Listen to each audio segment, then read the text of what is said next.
In this presentation, we're going to be talking about the science surrounding timbre.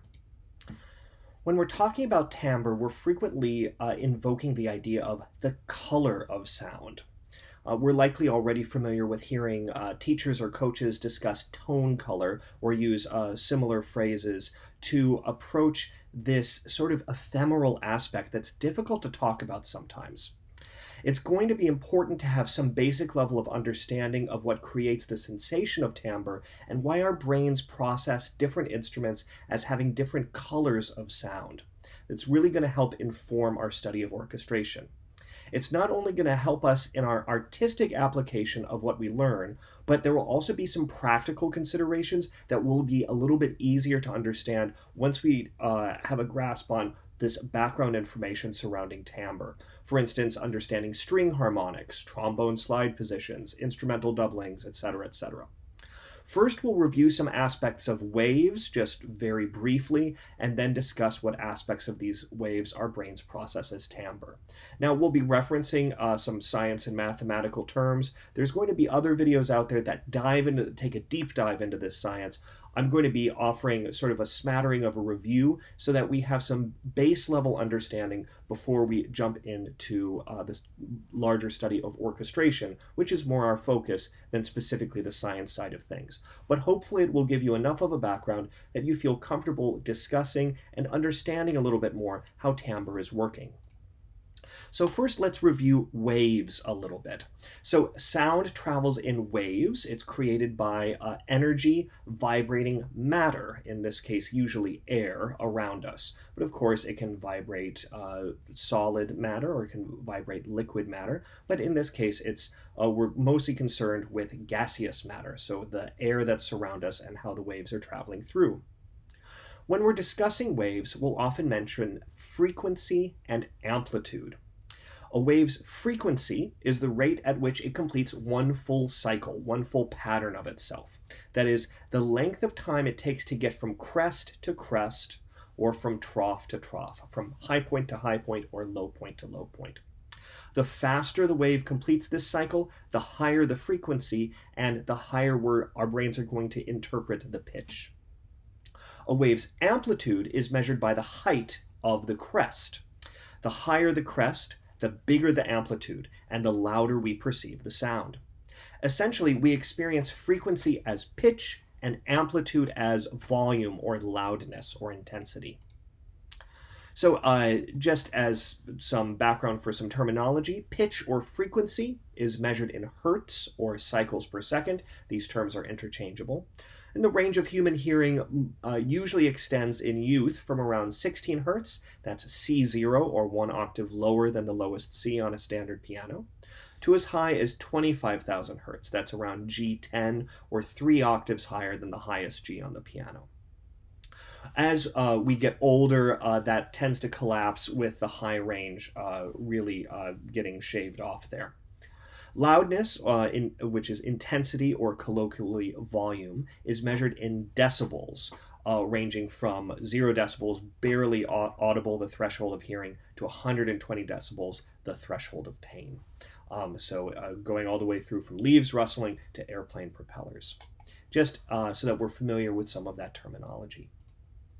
But let's dive back into the aspects of waves that impact timbre. So the wave we've been using as a model in these pictures is known as a sine wave. You might recognize it from pre-calculus or calculus or any sort of math or science class you might have had before. It is, for all intents and purposes, essentially completely regular. There is no variance in its amplitude or frequency. And if you listen to a sine wave, you'll hear that it sounds very sort of pure and cold, that it has a very sort of little timbre to it. It has very little color to it. It certainly does have some color, but some of the richness and complexity that we might expect from a live instrument is not there. And that's something to emphasize, that usually live instruments cannot produce a sine wave. Some of them can get close, as we'll find, but sine waves can typically only be produced artificially, that is by computers or synthesizers. Waves in nature tend to look a little bit more squiggly, like this other one here. They do not appear with this sort of regularity. Because of organic, quote unquote, imperfections, objects which create sound waves, instruments, vocal cords, etc., will produce extra resonances, that is, other waves, which combine to make a more complicated waveform. So these irregular waves that are within sort of the base wave set up a special resonance pattern known as the overtone series. The overtone series, or the harmonic series as it's often referred to, is created by the additional resonances that are vibrating within a given non-sine pitch-producing wave. These essentially create internal waves that are vibrating within the base wave. For all practical purposes, this base wave is the note that an instrumentalist plays or a singer sings when they produce a pitch. This note is referred to as the fundamental. Above this fundamental pitch, harmonic overtones, or colloquially simply overtones, appear. These will appear at specific divisions of the wave, specifically at all points 1 divided by n, or 1 over n, with n being any whole number. Or you can calculate it by saying at all frequencies f times n, where f is the fundamental's frequency and n is any whole number. So here we have the fundamental, which is basically 1 over 1. It is the fundamental's value. For instance, we could say the pitch A440, the tuning pitch for many orchestras. If we wanted to find the first harmonic overtone above this, we could say we could divide this wave in half, or we could multiply that frequency by 2.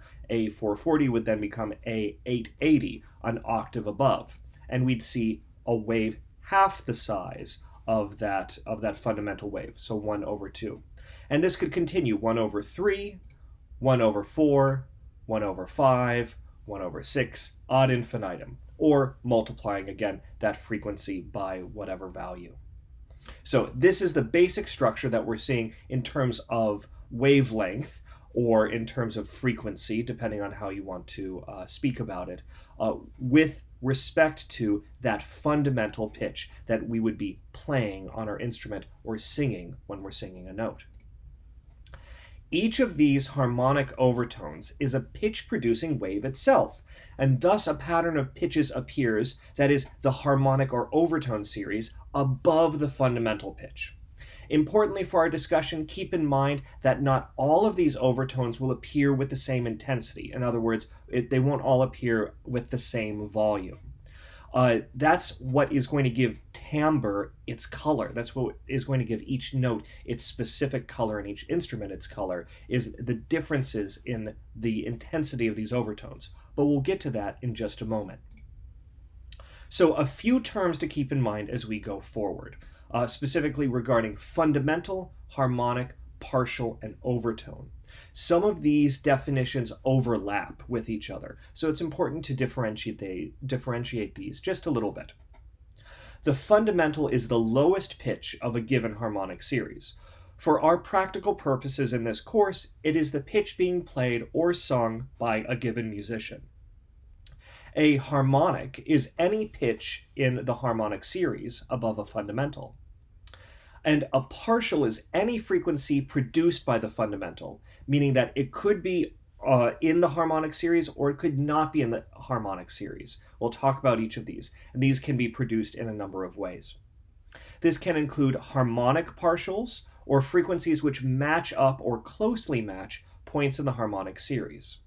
For the rest of this presentation, if you hear me say partial, except for this next definition, I'll be referring to harmonic partials. Most of the time I'll say harmonic partials, but if I ever don't, assume that that's what I'm talking about.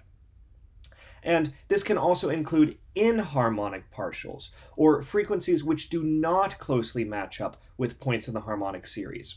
For instance, some pitched percussion instruments, like orchestral chimes, produce complex sounds by having lots of inharmonic partials.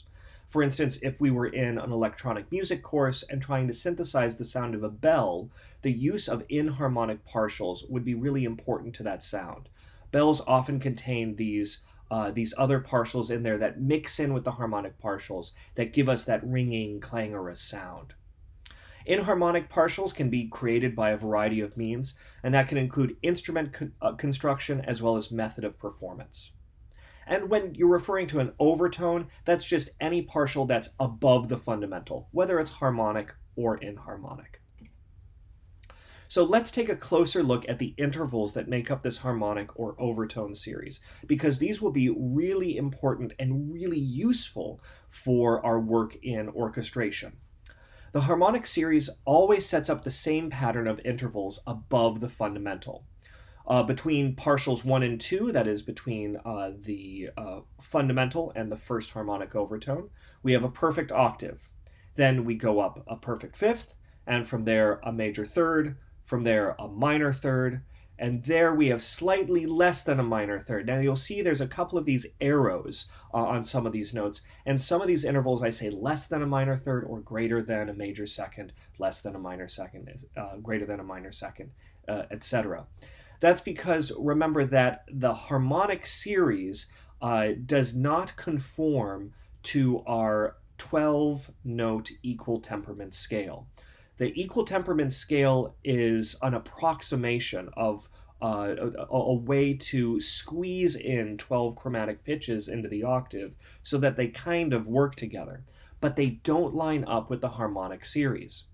The tuning system that does line up with the harmonic series is known as just tuning or just intonation. That's the term for the tuning system based primarily on the overtone series. So the intervals listed here, perfect octave, perfect fifth, perfect fourth, when you play them on the piano, they are approximations. These tempered intervals are approximations of that are used in Western European derived music theory that shave a little bit off or add a little bit more to the intervals that are naturally occurring within the harmonic series. The perfect octave is great, it's there. The perfect fifth is pretty darn close. Same with the perfect fourth. Once we get to the major third, the C to E in this case, we start to get some deviance, and then the G to B flat is going to be really quite off. As we go up the harmonic series, we'll see more and more of these sort of microtonal inflections that are there. And just intonation opens up a lot of really interesting ways that we can dive into microtonality. But that's a whole other topic, and what we want to focus on now are really the first 8 partials of the harmonic series. Or if you want to go a little bit more for a sort of extra credit, you can start memorizing up to partial 12. But memorizing these first 8 partials of the harmonic series is going to be so useful and so crucial to our work in orchestration in a variety of ways, from calculating violin harmonics to talking about trombone slide positions. There's going to be different ways that memorizing the harmonic or overtone series is going to help us. It's also going to help us conceptualize things like chord voicings and the interactions of different instruments. So I would highly recommend memorizing this interval pattern up through that 8th partial. And it's really pretty easy because we have essentially a major chord. We just have first the root doubled, and then the fifth, then the root again, and then the rest of those, the notes making up that major chord. On top of that, we have a slightly flat minor 7th, and then again the root of that major chord. So memorizing those, I would highly recommend, is very, very useful and relatively easy to do, particularly if you remember that each of these intervals gets smaller. That if we remember, oh, we're spelling a major chord. First, we're going to start with a perfect octave, then we're going to go to the next chord member that's slightly smaller. Well, that's a perfect fifth away, then a perfect fourth, major third, minor third. And then we just remember that flatted minor 7th, and then we're back home to the root of our chord. So highly recommend those first 8 partials. Go up to the 12th partial if you want to go for a little extra, but definitely memorize those first 8. So what does this overtone series have to do with timbre?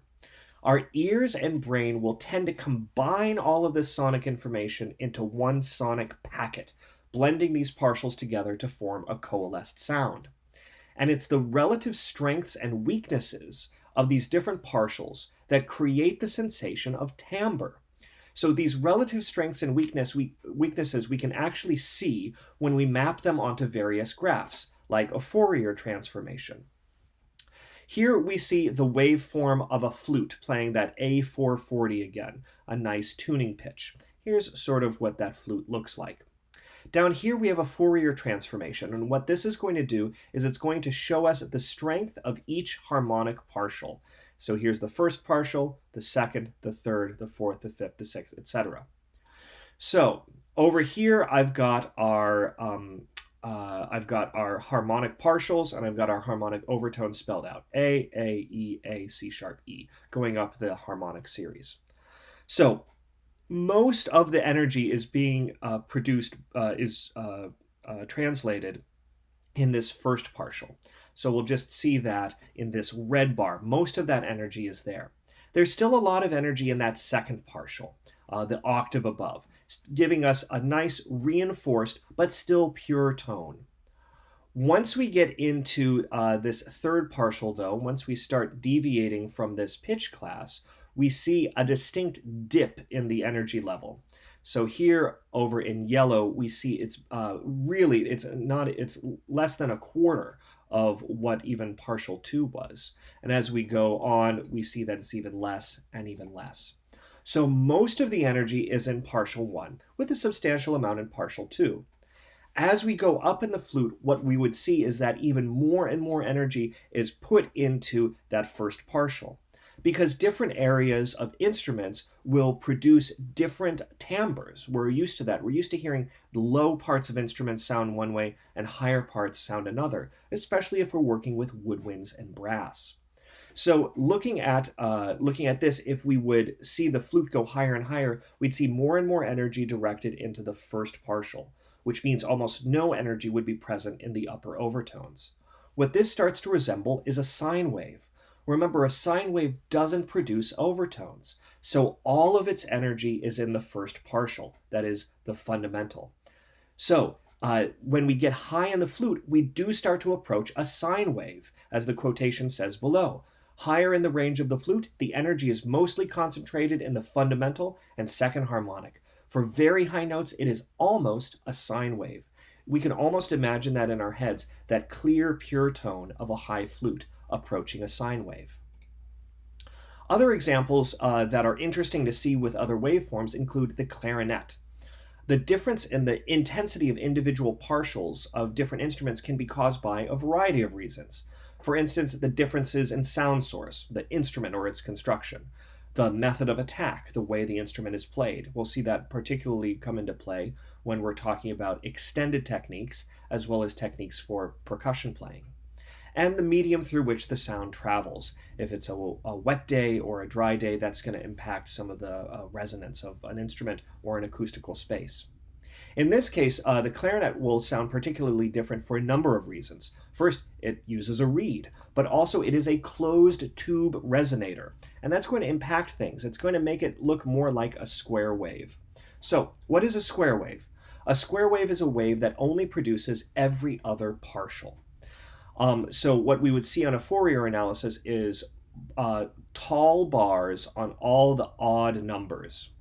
Here we have a waveform of a clarinet playing. And we've got this sort of squiggly waveform here. But when we see the Fourier transformation, what we see is most of the energy is in this fundamental, with a lot of it in the third partial, a substantial amount in the fifth, some in the seventh, some in the ninth, but reducing. Meanwhile, all the even partials are very, very small in comparison. So what this suggests is that it's really almost paralleling the activity that a square wave would. In fact, many synthesizers would use square waves as a base wave to begin sort of the amalgamation to create the approximation of a clarinet. We can even see this in the waveform of the clarinet. If we outline some of the high and low points, what we get is something that looks kind of like a square wave. So it's going to give it that special, I don't want to say hollow, but there's sort of a hollow sweetness to some of the areas of the clarinet, and that's created by sort of skipping every other member of the harmonic series. Understanding these interactions of the different members of the harmonic series also give us some interesting insight into specific elements of instrument construction. For instance, the formant area of certain instruments or the formant area of certain voices. So the characteristic sound called a formant is a frequency region where the frequency components, that is, the overtones, are particularly strong, regardless of pitch. So no matter where you're playing, that's going to be the area that's really going to resonate. So it's in this region that the tones are heard as highly resonant. And it's this region that responds most readily to vibration, effectively the instrument or the voice's sweet range. So this is how we're able to not only tell other instruments apart, but also different people's voices apart, because each person has different formants as well. This is how, our individual timbres are how we can tell different voices apart. A few more notes just to cover a few things regarding timbre. If we're talking about a bright tone, what we're often talking about is upper partials or very high frequencies that are really present. Conversely, a dark tone is created by the weakness of upper partials or upper frequencies when compared to lower partials or lower frequencies. It's important to remember that no instrument produces the exact same waveform at all times. In fact, in different areas of an instrument, in different ranges, we might see that there are different waveforms being produced, like we talked about with the flute. And also different modes of performance are going to produce different timbres, different volumes. So keep that in mind as well. Meanwhile, the overtones of a pitch will constantly be in flux throughout the duration of the note. What we see on the graphs are really just a slice. It's not going to be a precise thing that happens all the way through a note. That's really only going to be possible in a computer or a synthesizer.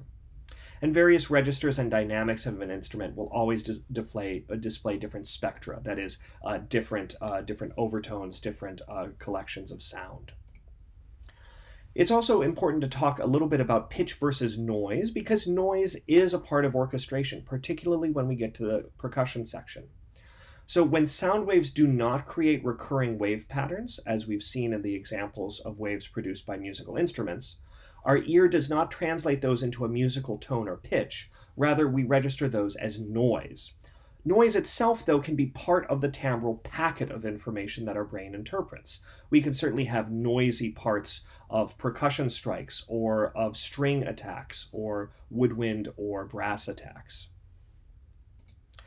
And it's also important to remember that different instruments will have different dimensions, will have different timelines to how they sound. So we can display this on what's called a sound envelope. The sound envelope will cover a length of time and includes three regions: the onset or attack, the body, that is the sustain, and the decay. So a sharp attack can be seen on a sound envelope as a sudden jump from 0 decibels upwards to a peak, whereas a rounded attack would take much longer. A sharp attack example would be a piano or harpsichord. A lot of the energy is delivered right at the beginning. And the sustain only happens, for instance, in the piano, if we have the sustain pedal on, or if we're holding the notes down. And if we don't, then it decays very, very fast because we've put the dampers on. Meanwhile, other instruments can control what they're doing. For instance, a clarinet can go from basically niente, or almost nothing, all the way up to a very loud volume and then back down to almost niente. So we can have a very smooth graph with time in respect to decibels. So all of these elements are going to work together to give us each individual instrument's individual sound, and also produce these timbral packets that go to our ears. Understanding these basic aspects of timbre are really going to help us as we dive in to the further aspects of orchestration.